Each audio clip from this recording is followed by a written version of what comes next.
especial para el CENTI en Illinois y por supuesto para sus pastores José Alfredo y Angélica Flores junto a toda su familia. Se me ha pedido que me presente. Mi nombre es Yelko de los Santos, soy dominicano, recibí al Señor Jesucristo como mi Salvador en el año 1989. Ya para el 95, siendo todavía paulino, fui pastor en Inver, provincia de Puerto Plata. En el 97 entré como pastor a tiempo completo e inicié en San Pedro de Macorís. De allí luego fui trasladado a Santiago, donde también me casé con Flor Ángel Cabrera y junto con ella dirigimos Santo Domingo, la capital dominicana. De allí fuimos trasladados a la provincia de La Vega, desde donde también trabajamos San Francisco de Macorís, y abrimos Haití a través de una ciudad fronteriza con República Dominicana llamada Juana Méndez. Luego desde Juana Méndez se abrió más adelante Puerto Príncipe, la capital haitiana. En el 2007, cuando vine a Estados Unidos, ya había estado en los lugares donde se encontraba la iglesia CENTI en República Dominicana, en las provincias que estaban abiertas para aquel tiempo. En el 2007 iniciamos entonces el trabajo en Miami Sur, en la Florida. De allí fuimos trasladados a Connecticut y actualmente junto con mi esposa y nuestro hijo nos encontramos dirigiendo el CENTI en Manhattan y Bronx en la ciudad de Nueva York. Hoy quiero compartirle acerca de lo que es la circuncisión del corazón. En la carta a los Romanos, en el capítulo 2, versículo 29, leemos: sino que es judío el que lo es en lo interior, y la circuncisión es la del corazón, en el espíritu, no en la letra, no en letra, la alabanza del cual no viene de los hombres, sino de Dios. Y esto me parece sumamente importante, ya que dice que al que es judío así, lo alaba a Dios y no la gente. Fíjense qué interesante el énfasis que hace este versículo. Pero ¿qué es la circuncisión? Comencemos con explicar qué es la circuncisión a nivel físico. Es una operación quirúrgica que consiste en cortar una porción o la totalidad del prepucio del pene humano, o sea, la piel que le recubre la punta. Se practica principalmente por motivos religiosos o médicos. Mientras que la circuncisión física, por razones obvias, se le practica solamente a los varones, la circuncisión espiritual debe ser una realidad para cada creyente. No importa el género, cada uno de nosotros, de los seres humanos, debemos ser circuncidados en nuestro corazón. ¿Dónde nace esto de la circuncisión?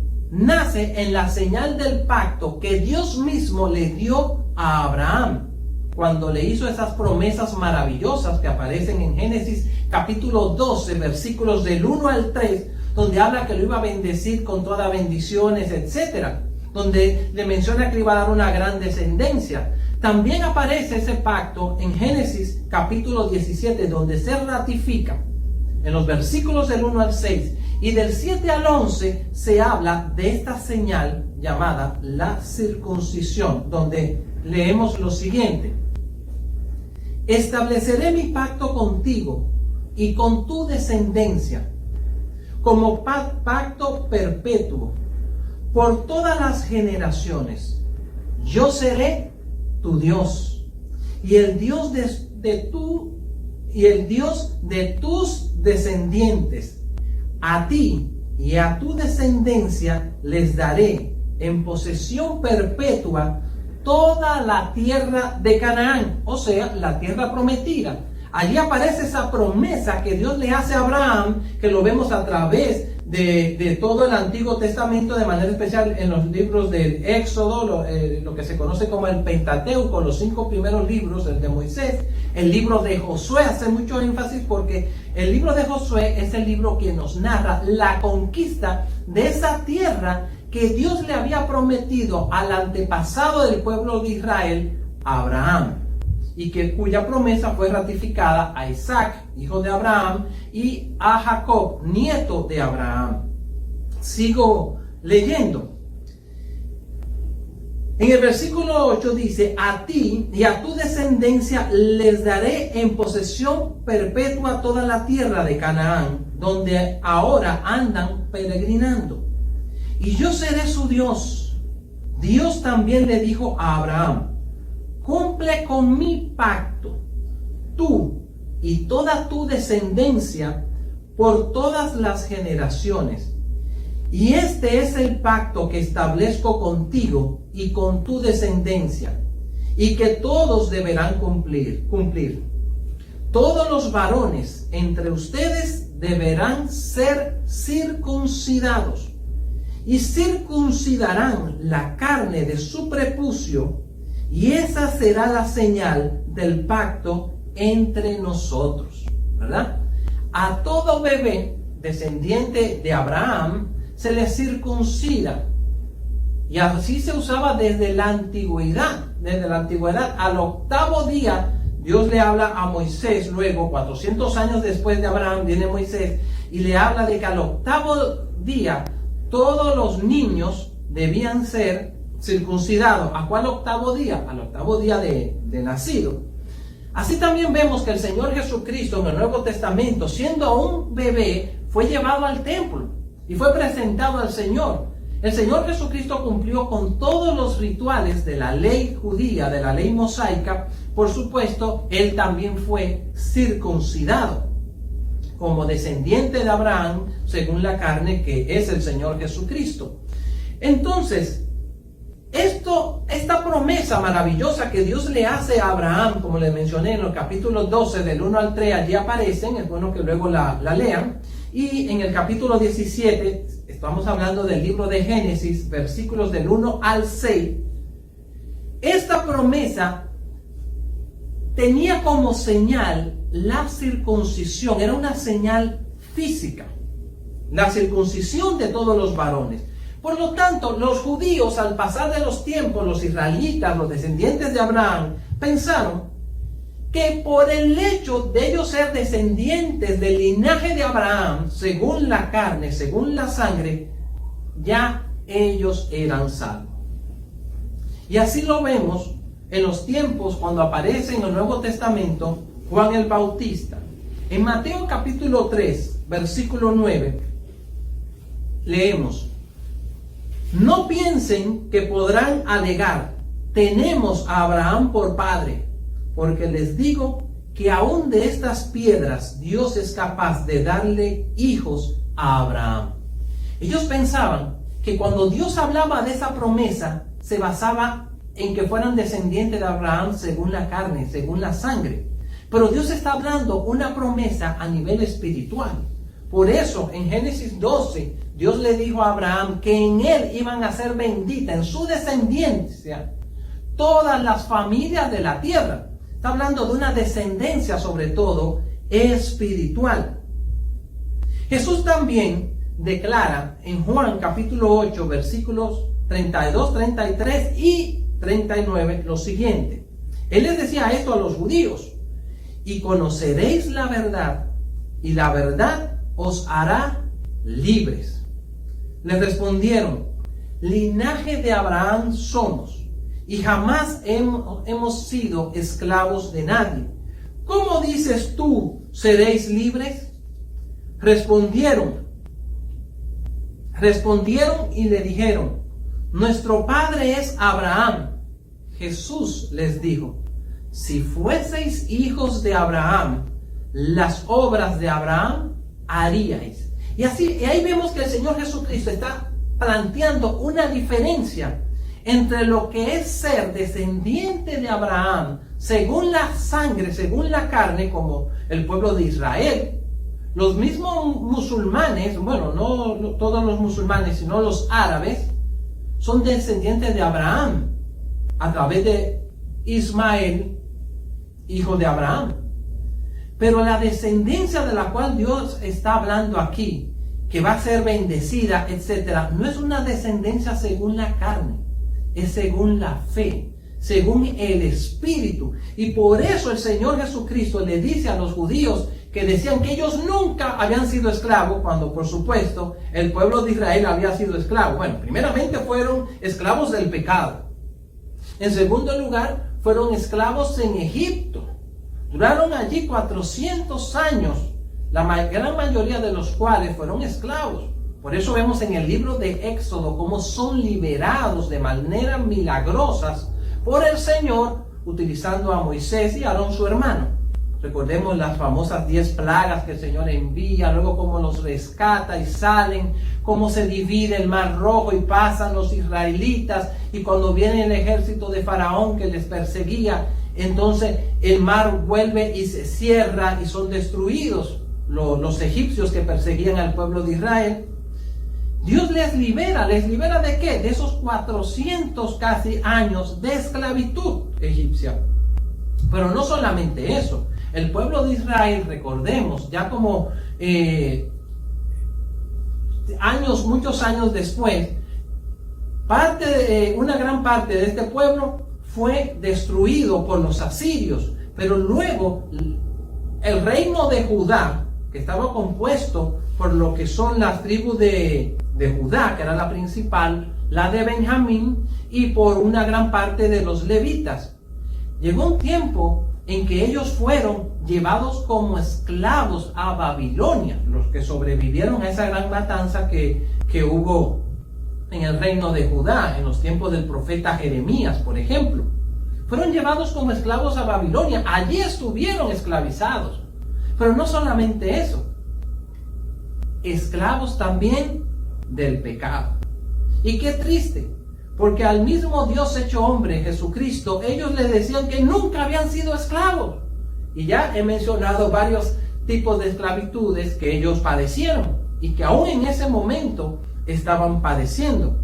Es el Señor el que nos hace libre. Y Él les dice a ellos bien claro, si ustedes fueran hijos de Abraham, fíjense que ellos se creían que por el hecho de ser hijos de Abraham ya eran libres, ya eran salvos, no necesitaban de nada más. Y Jesús le dice, no. Si ustedes fueran realmente hijos de Abraham, las obras de Abraham harían. O sea, se comportarían como se comportó Abraham. En su vida habrían los frutos al estilo de los cuales hubo en Abraham. Ese fruto del Espíritu Santo que se manifestó en ese hombre de tanta fe y obediencia al Señor, que fue Abraham.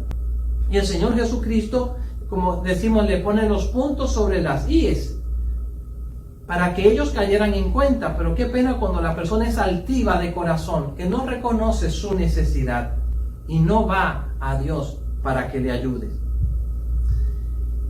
Pero ¿qué es la circuncisión del corazón? ¿Será tomar un bisturí y cortarle algo al corazón físico? Bueno, pues por supuesto que no estamos hablando de eso. Estamos hablando del corazón espiritual. Esa parte de nuestro ser interior, lo que realmente somos nosotros. Ya a través de Moisés, el Señor hace énfasis en el circuncidar el corazón. En Deuteronomio, el 5º libro de Moisés, capítulo 30, versículo 6, allí leemos: y circuncidará Jehová tu Dios tu corazón y el corazón de tu descendencia, para que me ames, más bien, para que ames a Jehová tu Dios con todo tu corazón y con toda tu alma, a fin de que vivas. Fíjense que en este hermoso versículo está haciendo un énfasis y una aclaración de un fruto, un resultado de cuando la persona tiene el corazón realmente circuncidado. ¿Cuál es? Dice que va a amar al Señor con todo el corazón y con toda su alma. ¿Y qué va a generar eso en nosotros? Vida, a fin de que vivas. Qué especial. Cuando el Señor nos dice que hagamos algo, o por supuesto si nos dice no hagan tal cosa, es para nuestro bien. Es para bendición nuestra. Pero aún vamos más allá. Es para bendición de otras personas que nos rodean también. Porque Dios va a bendecir a través de nosotros. A través de nuestra obediencia serán bendecidos otras personas también. Comenzando con nuestra propia familia, con nuestros hijos, etc. Dios quiere que seamos siempre bendecidos por Él. Por eso Él nos muestra el camino a seguir. El que no tiene el corazón circuncidado, por supuesto, ¿qué va a hacer? Malas obras. Siempre hay un fruto. Un fruto del corazón circuncidado y otro fruto de cuando el corazón no está circuncidado. Cada uno va a tener resultados. El Señor Jesucristo, acerca de esto, Él dijo, por sus frutos lo conoceréis. Por eso hay que mirar siempre el fruto. Y no solamente en otras personas, mirémonos a nosotros mismos. ¿Cómo estamos? ¿Qué fruto hay? ¿Cómo reaccionamos ante las adversidades? Ante los momentos de presión, ante las circunstancias difíciles. ¿A quién glorificamos? Y no solo de palabra, sino de corazón, en hechos reales. ¿A quién le estamos dando la gloria? Entonces, el que no tiene el corazón circuncidado va a hacer malas obras. Y por supuesto va a acarrear castigo de parte de Dios. Hay algunos que hablan de que como Dios es amor, Él no castiga. Pero eso no es lo que dice la Biblia. Dios es un Dios de amor y misericordia, pero Dios también sabe castigar al culpable. Cuando nosotros vamos a Él con corazón arrepentido, Él nos perdona. Pero cuando no, tiene que venir la justicia de Él. En Jeremías capítulo 4, versículo 4, allí leemos: circuncidaos a Jehová y quitad el prepucio de vuestro corazón, varones de Judá y moradores de Jerusalén, no sea que mi ira salga como fuego y se encienda y no haya quien la apague por la maldad de vuestras obras. Las obras malas mostraban que su corazón no estaba circuncidado para Dios, que su corazón no estaba rendido al Señor, no estaban en comunión, no se habían convertido a Dios. Y el Señor le habla con firmeza.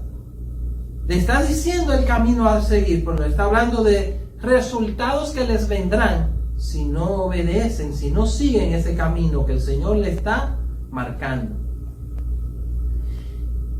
El incircunciso de corazón resiste al Espíritu Santo, se opone a lo que es de Dios.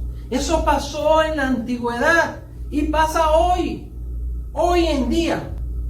Esteban, que fue el primer mártir del cristianismo, era una persona llena del Espíritu Santo, era un diácono que amaba a Dios, que obedecía al Señor, que servía al Dios vivo con pasión, con entrega, con devoción, lleno del Espíritu de Dios.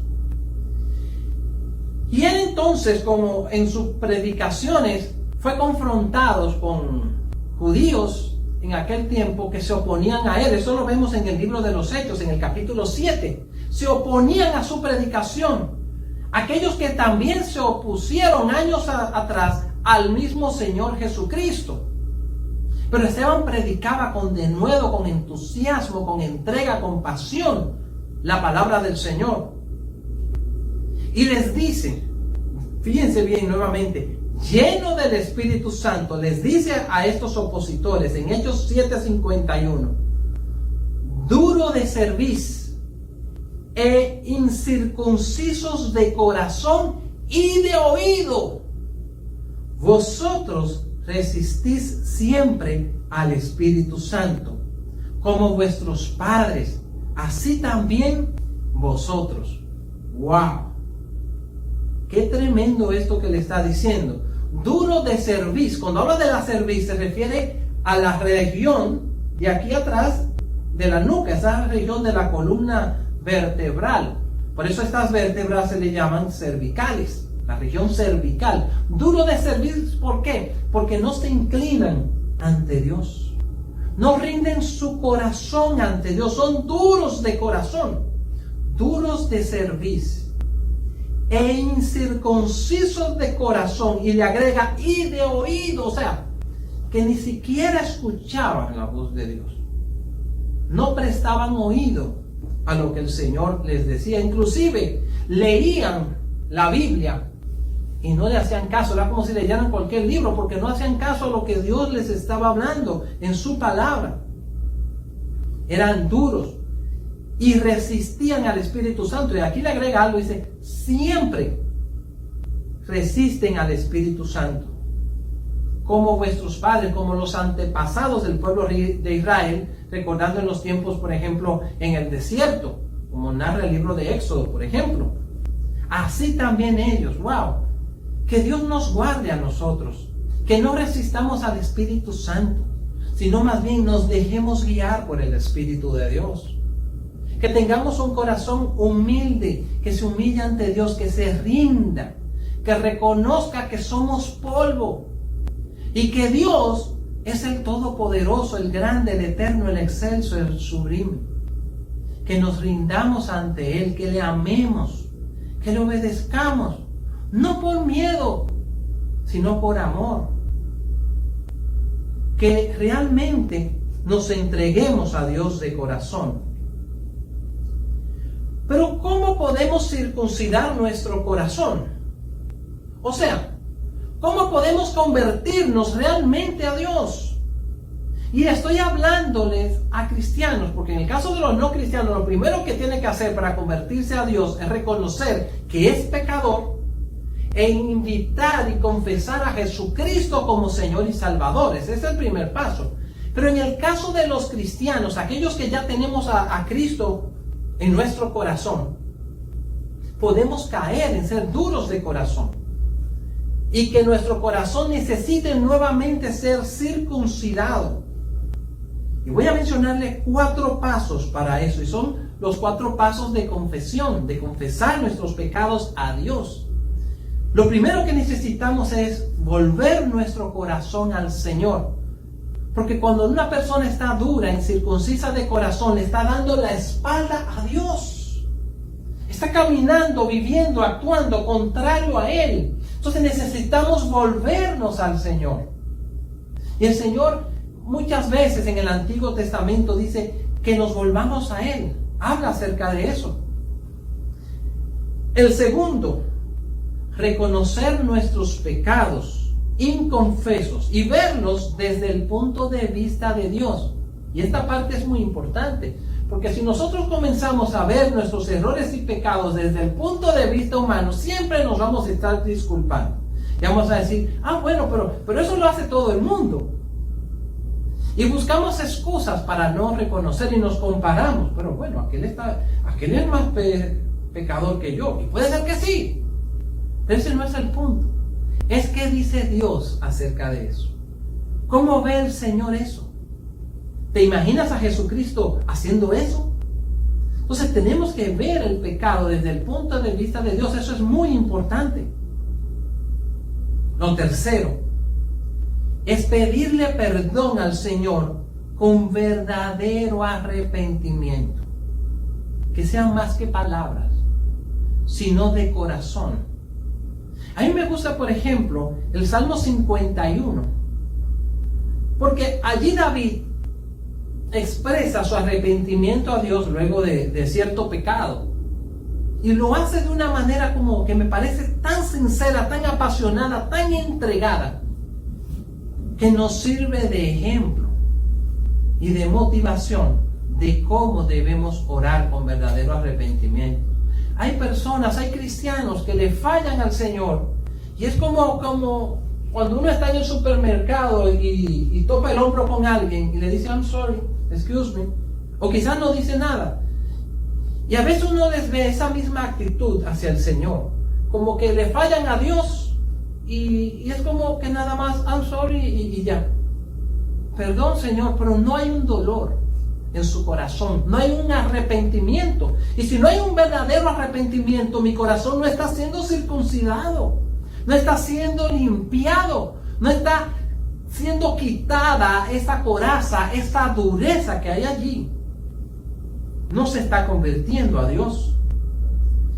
El cuarto paso, por supuesto, ya luego de esa verdadera confesión, es apropiarnos por fe de ese perdón que Dios nos da.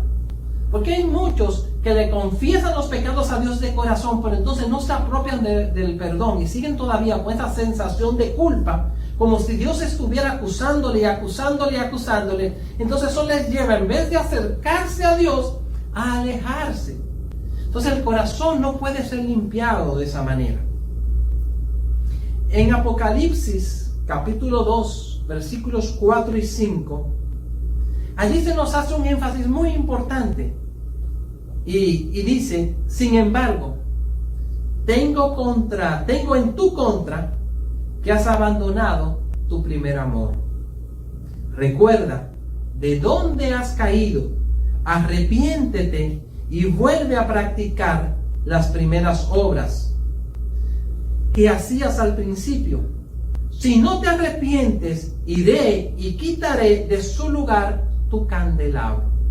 Esto me parece muy clave. Fíjense, en ese pasaje de Apocalipsis 2, el Señor habla de muchas cosas buenas que tenía esa iglesia, pero le dice: tengo en tu contra que has abandonado tu primer amor. ¿Quién debe ser nuestro primer amor? Dios. El Señor, Él debe ser la pasión de nuestra vida. Él debe tener la prioridad, el primer lugar en nuestro corazón. Hay quienes hablan que el primer amor es esa pasión por el Señor que tenemos en la vida cristiana, y que después de un tiempo de ser cristiano ya eso debe ir pasando. Y hablan de eso como si fuera una enfermedad. No, el primer amor debe ser siempre. Siempre debemos y siempre podemos, con su ayuda y bendición, estar en el primer amor, apasionados con el Señor, que nos gozamos, que nos deleitamos en Él, que disfrutamos leer su palabra, que nos gozamos en la alabanza, en la adoración, en servirle, en vivir para Él, en tener una comunión constante con Él. Eso es posible, claro que sí, que se puede. Eso es estar en el primer amor. Y cuando estamos en ese primer amor, disfrutaremos como nunca del Señor. Pero tengo contra ti que has abandonado tu primer amor. Y le dice: recuerda de dónde has caído. ¿De dónde has caído? De esa comunión y unidad con el Señor. ¿Y qué dice? Arrepiéntete. O sea, ¿qué nos está diciendo? Que cuando nuestro corazón necesita ser circuncidado, cuando hemos perdido el primer amor, es porque hay pecados inconfesos en nuestra vida. Por eso dice: arrepiéntete y vuelve a practicar las obras que hacías al principio. ¿Cuáles obras? De rendirle mi corazón. Por ejemplo, cuando recibimos a Cristo como Señor y Salvador, ¿qué hicimos? Le entregamos nuestra vida. Pues hagámoslo. No se trata que Cristo va a entrar de nuevo. Cuando Él entra una vez, ya Él se queda para siempre. Pero estamos hablando de una rendición de nuestra vida a Él. Se habla de que cuando alguien recibe a Cristo como Señor y Salvador, se convierte al Señor. Pero se nos olvida que los cristianos, aunque tengamos 15, 20, 30 años de cristianos, debemos convertirnos todos los días a Él. Recordemos lo que dice 2 de Crónicas 7:14: si se humillare mi pueblo, sobre el cual mi nombre es invocado. Y sigue hablando allí, dice: y se convirtieren de sus malos caminos. O sea, los cristianos, los hijos de Dios, el pueblo de Dios, también necesitamos convertirnos al Señor. Y aquí en Apocalipsis 2, del 4 al 5, le está hablando a creyentes en Cristo, que deben volver al primer amor, arrepentirse. Arrepiéntete y vuelve a practicar las obras que hacías al principio. Si no te arrepientes, iré y quitaré de su lugar tu candelabro. No está diciendo que la persona pierde la salvación, sino que ese fuego del Espíritu Santo en nosotros se va a apagar. Esa unción va a menguar. El fruto del Espíritu Santo que nos habla Gálatas 5 del 22 al 23 va a ir desapareciendo de nuestra vida. Pero si volvemos a ese primer amor, todo eso va a ser restaurado, todo eso va a ser avivado nuevamente. Entonces, ya para ir terminando, ¿cuándo debo circuncidar mi corazón? Siempre que sea necesario. En Proverbio 23:26 dice: dame, hijo mío, tu corazón, y miren tus ojos por mis caminos.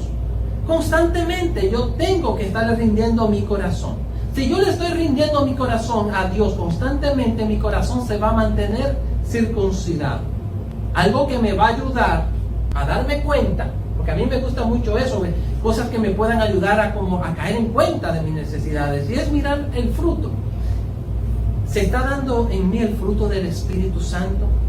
¿Estoy reaccionando ante situaciones con amor, con misericordia? ¿Estoy creciendo en la fe? ¿Estoy siendo paciente? ¿Tengo gozo? ¿Tengo paz? Etcétera. Entonces eso me muestra. Cuando no tengo eso, quiere decir que hay algo, algún pecado inconfeso en mi vida, hay algo en lo cual estoy desobedeciendo a Dios y necesito confesárselo y apartarme de eso. Hacer los pasos que le mencioné hace un rato, para que nuestro corazón se mantenga circuncidados. Vamos a orar. Bendito Dios de los cielos y Dios de la gloria, te damos muchas gracias. Si tú que estás allí, quizás no estás seguro o segura de haber invitado a Jesucristo a tu vida como Señor y Salvador, yo te motivo a que lo invites. Y lo puedes hacer diciendo la siguiente oración de fe con tus labios, con tu voz, pero de corazón sincero. Díselo a Él: Señor Jesucristo, yo te necesito. Te pido que entres a mi vida como mi Señor y mi Salvador, y que hagas de mí la persona sana, libre y feliz que tú quieres que yo sea. Gracias por perdonar mis pecados desde ahora y para siempre. Amén. Sigamos orando. Si el Señor te ha mostrado que tú necesitas ser circuncidado por Él, háblale a Él. Entrégale tu vida al Señor. Quizás hay algo por lo cual necesites pedirle perdón, ponerte de acuerdo con Él. Habla con el Señor. El Señor dice: clama a mí y yo te responderé. Entonces clámale. Clámale al Señor con tu voz. Orar es hablar con Dios. Díselo a Él: Señor, perdóname por esto, esto y aquello. En el nombre de Jesús, Dios de los cielos, en el nombre de Cristo, Dios de la gloria, hoy vuelvo mi corazón a ti. Reconozco mis pecados en el nombre de Jesucristo. Y te pido perdón, Dios. Te pido perdón a ti, Dios bueno y maravilloso. Señor, sé tú limpiándome de todo eso y de sus consecuencias. Yo te doy gracias, Dios de poder. Ahora te pido, Señor, toma mi vida, toma mi corazón. Circuncídame en mi ser interior. Lléname de tu presencia. Lléname de ti. En el nombre de Jesucristo, el Hijo de Dios, Señor. Te adoramos y te exaltamos a ti, Dios bueno. Vengo a ti rindiéndome, entregándome sin reservas, sin condiciones al Dios vivo, al Dios que me ama con amor eterno. A ti, amado Dios, a ti, amado Salvador, Señor. Te damos gracias en el nombre glorioso de Jesucristo. Cántaselo a Él.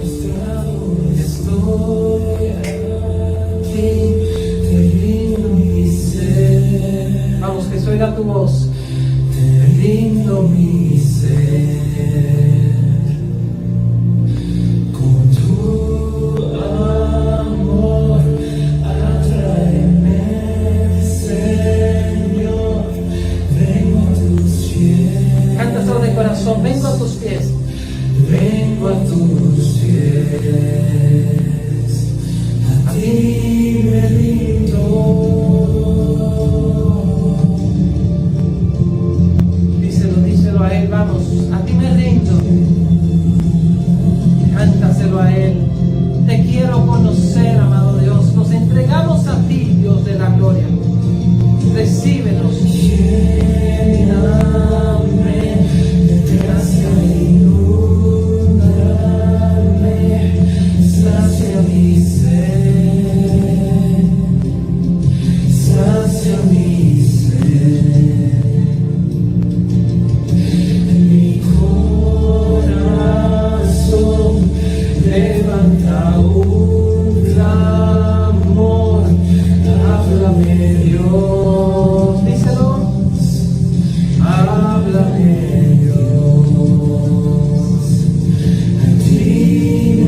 resida allí. Sé tú haciendo esa buena obra, Señor. Trae avivamiento, trae pasión por ti, Señor, por lo que tú amas, Dios del cielo, por lo que tú quieres.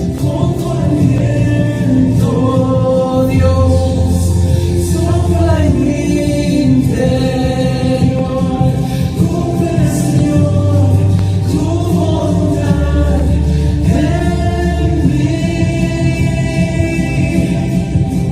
Con tu gran poder, muévete en mi ser. Cumple, Señor, tu voluntad en mí.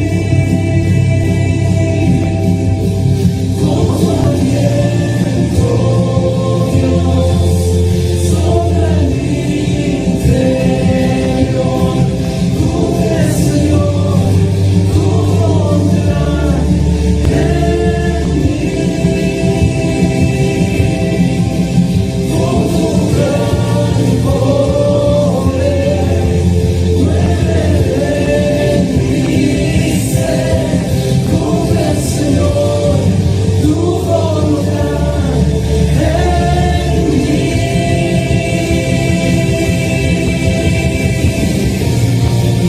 Gracias, Señor, porque tú eres el Dios de las segundas oportunidades, el Dios de milagros, el Dios de maravillas, el Dios de prodigios, el Dios que restaura, Señor.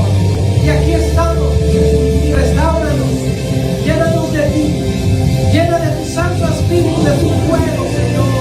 Oh, Dios, sopla en mi interior, Señor, tu voluntad en mí. Con tu gran poder, muévete en mi ser. Cumple, Señor, tu voluntad en mí. Cumple, Señor, tu voluntad en mí. Me rindo. Vamos, díselo a él, vamos. A él, a él, a él. Te quiero conocer, más de ti conocer. A ti me rindo, a ti, Señor, a ti me rindo. Te quiero conocer, más de ti conocer.